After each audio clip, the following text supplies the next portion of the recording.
Alright,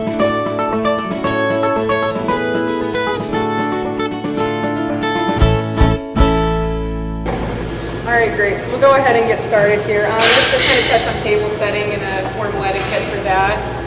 When we get a second, we have a slide here. How many of you, this is your first time to Meals and Inspirations? Alright, mine too, so. Great. How many of you plan on decorating a table this year or setting a table for friends or family, whoever you're entertaining? Okay. A bunch of us do. Great. All right, here we go. So just kind of a simple slide on formal etiquette for setting a table, just kind of the basics. Your salad plate, your dinner plate, your napkin, your utensils, teacup, your name card. Wish we had more time to go over more etiquette of it, but just a couple tips here. It's actually formal that if you don't need a piece of equipment for the meal, you don't have to set it out. So if you're not eating the salad plate, don't set it out. If you're not eating, the coffee or teacup, it's all right not to set it out. Second thing I learned tonight actually was that your utensils, you try to keep them about an inch away from the edge of the table. So just a couple helpful tips there when you're setting your own tables at home. All right, so the next slide. When you're setting a table, you want to make sure there's plenty of room for people to get up, sit down easily, feel comfortable talking. A lot of people talk with their hands, communicate that way, give them room to do so. And then secondly is the decorating. We don't want that to get in the way of the meal, the food, and obviously on this table we wouldn't have enough place for food necessarily, but we can decorate in simple ways such as your name cards. And so we have a couple examples up here. What would we do without Pinterest? Or any pinners? Okay. A little addictive, but there's some great ideas on there. I didn't put names on them tonight, but have all of you here heard of the English cracker?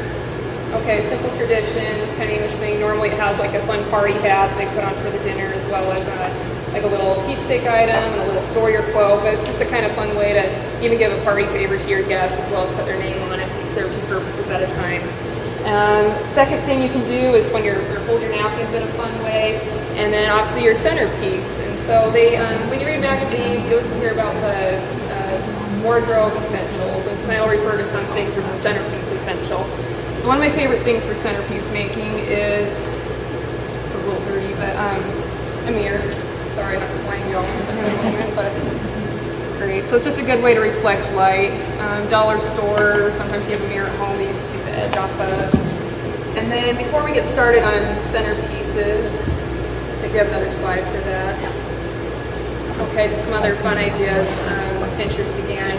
But there's a couple of just important key tips to that. One of them is a florist tip, and it's called using airs, selling airs, kind of what we refer to it as. But on this floral arrangement, for example, we have this called bear grass, but if you were to take that and kind of push it down, it kind of looks like a smaller arrangement.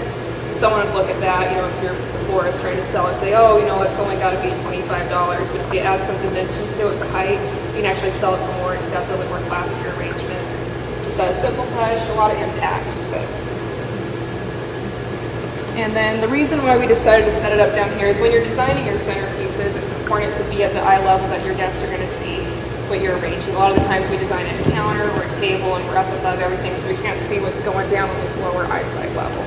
So it's really good to get down next to your centerpiece or whatever you're designing. Okay, so we have our lovely assistant Leslie again. We're going to come up. We're going to talk about the budget friendliness of some of these that we did tonight. All right, so the first one we're starting with, just went to the dollar store, got some fun vases, maybe you have some at home, but just easy budget-friendly arrangement. So we just took some tall glass jars, a candle, filled it with popcorn kernels. You have a ribbon, raffia, just a simple thing to do. If you have a garland, you might have an ivy garland at home. Just kind of think about things that you have at your home that you can use and multi-use for making your centerpieces. They also had some these bubble glass jars, and they actually stack really nicely if you want to do something similar to that. You can put pine cones, Christmas ornaments, Easter eggs during spring season, whatever event you're decorating for. And you can use them for every occasion. Just kind of a nice touch to it. Just another tradition, you're entertaining your guests at the same time. You might want to keep a container with some pieces of paper. They could write down a fun memory or a favorite tradition you have with each other, and share that during the meal. Just kind of a way to have some entertainment at the same time. So this first one, popcorn kernels. We just had a little family court at home. Maybe you have some picture frames you'd like to put up or something. Glassware, large candles, and just kind of these fun squash things. But a total of $16. But you might have some of that home, which is going to cut the cost down. Oops, sorry, I'm losing.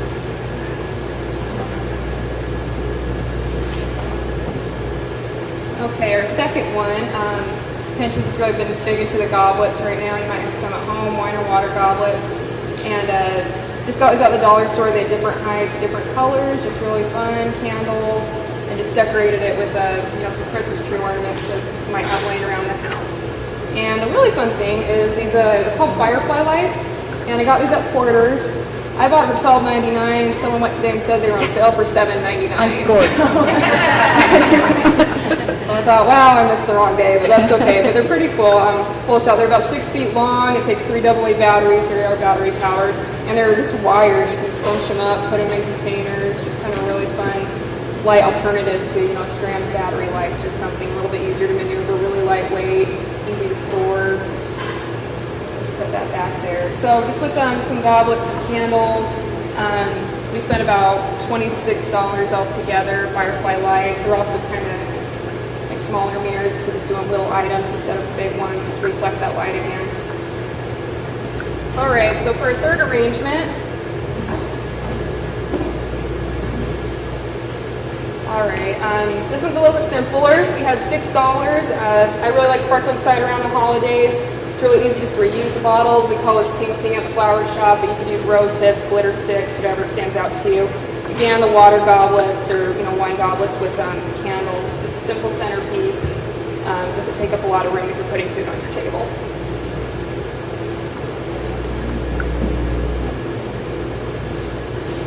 All right, and then our last one, just a multi-use item.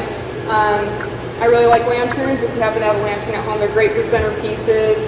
You can put different items in them for different holidays and events. And then we just found just a small wreath at the dollar store, put the firefly lights in it again. And then with the lanterns, you can do like a fall version and put some like fun squash or moss or whatever in it for the holidays or whatever your event is coming up. But you can't really go $14 if you use some items from home. All right, well, thank you. Appreciate it.